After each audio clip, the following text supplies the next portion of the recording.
6 ಮಕ್ಕಳಿಗೆ ಮನ್ಸಿಗೆ ಒಂದೊಂದು ಎಕರೆ ಕೊಟ್ಟಿದ್ವಿ. ಎಷ್ಟು ವರ್ಷದಿಂದ ಬೆಳೀತಾ ಇದ್ದೀರಿ? ಈ ನಾವು ಇವಾಗ ಒಂದು 40-50 ವರ್ಷದಿಂದ ಬೆಳಿತೀವಿ. ಲಾಭ ಅನ್ಸುತ್ತಾ ಹೇಗೆ ಅಮ್ಮ? ಲಾಭ ಬರ್ತತೋ ಹೋಗ್ತತೋ ಗೊತ್ತಿಲ್ಲ, ಬೆಳೆದಂತೂ ಬೆಳಿತೀವಿ. ಏನೋ ಊಟಕ್ಕೆ ಜೋಳ ನೆಲ್ಲು ಅವು ಉಳಿತಾವೆ. ಈಗ ಕೊಡೋರಿಗೆಲ್ಲ ಬೆಳಿತಿದ್ರಿ? ಮೊದಲು ಗದ್ದೆ ಹೊಡಿತಿದ್ವಿ, ಭತ್ತ ಬೆಳಿತಿದ್ವಿ, ಹತ್ತಿ, ಜೋಳ, ರಾಗಿ. ಈಗ ಯಾಕೆ ಬಿಟ್ರಿ ಅದನ್ನ? ತಂಬಾಕು ಯಾಕೆ ಬೆಳೆಯಕ್ಕೆ ಶುರು ಮಾಡಿದ್ರಿ? ಇಲ್ಲ, ಸ್ವಲ್ಪ ನಾವು ಜೋಳ ಇಟ್ಕೊಂತೀವಿ, ಮನೆಗೆ ಬೇಕಲ್ಲ ಊಟಕ್ಕೆ. ಒಂದು ಸ್ವಲ್ಪ ಮತ್ತು ಮೆಕ್ಕೆಜೋಳ ಇಟ್ಕೊಂತೀವಿ, ಒಂದು ಸ್ವಲ್ಪ ಇದು ತಂಬಾಕು ಇಟ್ಕೊಂತೀವಿ. ಹೇಗೆ ಲಾಭ ಅನ್ಸತ್ತಾ ಹೇಗಮ್ಮ? ಇದು ಲಾಭ ಬರ್ತತ, ಇದ್ರ 2 ರೇಟ್ ಬರ್ತತ, 1 ರೇಟ್ ಹೋಗ್ತದೆ, ಅಷ್ಟೇ. ನಮ್ಮ ಹೆಸರಮ್ಮ? ನಮ್ಮ ಹೆಸರು ಗೌರಮ್ಮ. ಈ ಬೆಳೆ ಆಂಧ್ರ ಪ್ರದೇಶ ಮೂಲದ ಒಂದು VST ಅನ್ನುವಂಥ ಕಂಪ್ನಿಯವರು ಇಲ್ಲಿ ಕೊಡ್ತಾ ಇದ್ದಾರೆ. ಇದು 2015ರಿಂದ ನಮ್ಮ ಊರಲ್ಲಿ ಬೆಳೀತಾ ಇದ್ದಾರೆ. ಅಂದರೆ ಇದು ಎಕರೆಗೆ ಒಂದು 5ರಿಂದ 6 ಕ್ವಿಂಟಲ್ ಬರುತ್ತೆ. ರೈಟು 12,000ದಿಂದ 25,000 ತನಕ ಇರುತ್ತೆ.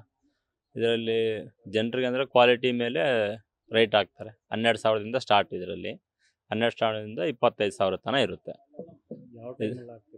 ಇದು ಡಿಸೆಂಬರ್ ತಿಂಗಳಲ್ಲಿ ಹಾಕ್ತೀವಿ. ಡಿಸೆಂಬರ್ ತಿಂಗಳಲ್ಲಿ ಹಾಕಿ ಫೆಬ್ರವರಿ ಅಥವಾ ಮಾರ್ಚ್ ತಿಂಗಳಲ್ಲಿ ಕಟಾವು ಬರುತ್ತೆ. ಇದಾದಮೇಲೆ ಮತ್ತೆ 1 ತಿಂಗಳು ಒಣಗಿಸೋದಿರುತ್ತೆ. ಅದಾದಮೇಲೆ ಒಂದು ತಿಂಗಳಾದಮೇಲೆ ಮತ್ತೆ ಬಾಕ್ಸ್ ಬರುತ್ತೆ. ಆ ಬಾಕ್ಸಲ್ಲಿ ತುಳಿದ್ಬಿಟ್ಟು ಅದನ್ನು ಕಂಪ್ನಿನವ್ರಿಗೆ ನೇರ ಮಾರಾಟ ಮಾಡೋದು, ಅವರೇ ತೊಗೊತಾರೆ ಕಂಪ್ನಿನವರೇ. ಇದಕ್ಕೆ ಸಸಿ ಎಲ್ಲ ಕೊಟ್ಟಿದ್ದಂಥವ್ರೆ ವಾಪಸ್ ಅವರೇ ಮಾರ್ಕೆಟಿಂಗ್ ಸಹ ಮಾಡ್ತಾರೆ. ಮೊದಲೆಲ್ಲ ಏನು ಬೆಳೀತಾ ಇದ್ರಿ? ಮೊದಲೆಲ್ಲ ಈಗ ಹೋಲಿಸಿದ್ರೆ ಯಾವ ರೀತಿ ಲಾಭ ಇದೆ? ಅಂದರೆ ಲಾಭ ಅನ್ನೋದು ಒಂದು ಸ್ವಲ್ಪ ಇದರಲ್ಲಿ ಜಾಸ್ತಿ, ಅಂದರೆ ಖರ್ಚು ಹಾಗೇ ಇರುತ್ತೆ ಇದು, ಮತ್ತು ಇದರಲ್ಲಿ ಕಷ್ಟನೂ ಹಾಗೇ ಇರುತ್ತೆ. ಅಂದರೆ ಒಂದು ಸರಕ್ಕೆ 7 ರೂಪಾಯಿ ಕೊಡಬೇಕು ಹೊಲಿಯೋಕ್ಕೆ, ಮತ್ತು ಕೂಲಿ ಬಂದ್ಬಿಟ್ಟು ಈಗ 250 ರೂಪಾಯಿ ಕೂಲಿ ಇದೆ ಹೆಣ್ಮಕ್ಳಿಗೆ. ಇದೆಲ್ಲ ಒಂದು 20ರಿಂದ 25 ದಿನ ಕಟಾವು ಮಾಡೋಂಥ ಟೈಮ್ನಲ್ಲಿ ಕೆಲಸ ಇರುತ್ತೆ. ಅದಾದಮೇಲೆ ಮತ್ತೆ ಒಂದು ವಾರ ಬಾಕ್ಸ್ ಉಳಿಯೋಂಥ ಟೈಮಲ್ಲಿ ಒಂದು ವಾರ ಕೆಲಸ ಇರುತ್ತೆ. ಇದನ್ನು ಸಸಿ ಎಲ್ಲ ಬೇರೆ ಕಡೆಯಿಂದ ತರಬೇಕು. ಇದು ಕೊಟ್ಟೂರು ಮತ್ತು ಆಂಧ್ರ ಪ್ರದೇಶ ಕಡೆ ಎಲ್ಲ ಸಿಗುತ್ತೆ ಸಸಿ. ಇದನ್ನು ಮಾರ್ಕೆಟು ಭೂಪ್ ಸಮುದ್ರ ಅಂತೇಳಿ ಅಲ್ಲಿ ಮಾರ್ಕೆಟಿಂಗ್ ಮಾಡ್ತಾರೆ, ಅವರೇ ಕಂಪ್ನಿನವ್ರು ತೊಗೊಂಡು ಹೋಗ್ತಾರೆ. ಮೊದಲೆಲ್ಲ ಒಳ್ಳೆ ಚೆನ್ನಾಗಿರೋಂಥ ಬೆಳೆ ಇತ್ತು, ಸಾವಯವ ಕೃಷಿ ಅಂಥದ್ದೆಲ್ಲ. ಈಗ ಒಂದು ಸ್ವಲ್ಪ ಇಲ್ಲೆಲ್ಲ ಬರಡು ಭೂಮಿ ಆಗಿರೋದ್ರಿಂದ ಇದೊಂದು ಸ್ವಲ್ಪ ಉತ್ತಮ ಬೆಳೆ ಅಂತ ಅನಿಸ್ತತೆ. ಈ ಕಡೆ ಎಲ್ಲ ಬರೀ ಸೌಳು ಭೂಮಿ ಇರೋದ್ರಿಂದ ಆ ಸೌಳಿಗೆ ಇದೊಂದು ಸಲ ಸೆಟ್ ಆಗಿದೆ ಈ ಬೆಳೆ ಎಲ್ಲ. ಮೊದಲೆಲ್ಲ ಇಲ್ಲೆಲ್ಲ ಮೆಕ್ಕೆಜೋಳ, ಹತ್ತಿ, ರಾಗಿ, ಜೋಳ ಈ ಥರದ್ದೆಲ್ಲ ಬೆಳೀತಾ ಇದ್ರು. ಈಗ ಅದೆಲ್ಲ ಕಡಿಮೆ ಆಗಿದೆ. ಕಡಿಮೆ ಆಗಿ ಪೂರ್ತಿ ಇಲ್ಲಿ 260 ಎಕರೆಗೆ ಸದ್ಯ ಈಗ ನಮ್ಮೂರೊಂದರಲ್ಲಿ 260ರಿಂದ 300 ಎಕರೆ ತನಕ ಈ ಬೆಳೆ ಮಾಡ್ತಾ ಇದ್ದಾರೆ ಎಲ್ಲ ತಂಬಾಕು ಬೆಳೆನ. VST ಅನ್ನುವಂಥ ಕಂಪ್ನಿನವರು ಅವರೇ ಸಸಿ ಕೊಟ್ಟು, ಅವರೇ ಇದಕ್ಕೆ ಔಷಧ ಗೊಬ್ಬರ ಎಲ್ಲ ಕೊಟ್ಟು ಅವರೇ ಖರೀದಿ ಮಾಡ್ತಾರೆ. ಇದು ಆಂಧ್ರ ಪ್ರದೇಶದ ಕಂಪ್ನಿ.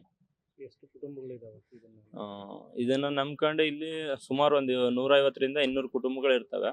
ಎಲ್ಲರೂ ಕೂಡ ಅಂದರೆ ಸ್ವಲ್ಪ ಜಮೀನು ಇರುವಂಥದ್ದು. ಇಲ್ಲಿ ಜಾಸ್ತಿಯಾಗಿ SC ಮತ್ತು ST ಕಮ್ಯುನಿಟಿಯವರು ಇರೋದ್ರಿಂದ ಅವ್ರಿಗೆ ಯಾರು ಕೂಡ ಆಸ್ತಿಗಳು ಅಷ್ಟಾಗಿಲ್ಲ. 1 ಎಕರೆ, 1/4 ಎಕರೆ, 3/4 ಎಕರೆ ಆ ಥರ ಇರೋದ್ರಿಂದ ಒಂದು ಅರ್ಧ ಎಕರೆ ಹಾಕಿದ್ರೆ ಅಪ್ ಟು 1 ಲಕ್ಷದವರೆಗೂ ಪ್ರಾಫಿಟ್ ಸಿಗುತ್ತೆ ಇದರಲ್ಲಿ. ಎಷ್ಟು ಬೆಳೆ ಬೆಳಿತೀರಿ ಒಂದು ವರ್ಷಕ್ಕೆ 2 ಬೆಳೆ, ಒಂದು ತಂಬಾಕು ಮತ್ತು ಇನ್ನೊಂದು ಬೇರೆ ಮೆಕ್ಕೆಜೋಳ ಅಥವಾ ಹತ್ತಿ, ಇಲ್ಲ ರಾಗಿ, ಜೋಳ ಈ ಥರದ್ದು ಏನಾದರೂ ಬೆಳೆ ಇರುತ್ತೆ. ಮಾರ್ಕೆಟಿಂಗ್ ಎಲ್ಲ ಹೆಂಗೆ?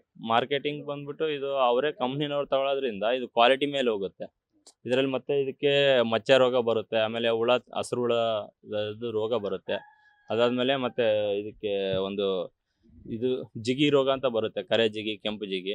ಕರೆ ಜಿಗಿ ಬಂತು ಅಂದರೆ ಹೆಚ್ಚು ಇದಕ್ಕೆ ಬಾಧೆ ಬೀಳುತ್ತೆ. ಹಾಗಿದು ಸಾಮಾನ್ಯವಾಗಿ ರೇಟ್ ಭಾಳ ಕಡಿಮೆ ಆಗುತ್ತೆ, ಒಂದು 12,000, 13,000 ಆ ಥರ ರೇಟ್ ಸಿಗುತ್ತೆ. ಈಗ ಏನು ರೇಟ್ ಇದೆ? ಈಗ ಅಟ್ ಪ್ರೆಸೆಂಟ್ ಇದು ಪ್ರತಿ ಸಾರಿನೂ ಅವರು ಅಗ್ರಿಮೆಂಟ್ ಮಾಡಿಕೊಟ್ಟಿರ್ತಾರೆ. ಅಗ್ರಿಮೆಂಟ್ ಪ್ರಕಾರ 12,000ದಿಂದ 25,000 ತನಕ ಇದು ರೇಟ್ ಇರುತ್ತೆ. ಅಂದರೆ ಕ್ವಾಲಿಟಿ ಮೇಲೆ ಹೋಗುತ್ತೆ, ಕ್ವಾಲಿಟಿ ಹೇಗಿರುತ್ತೆ ಹಾಗೆ.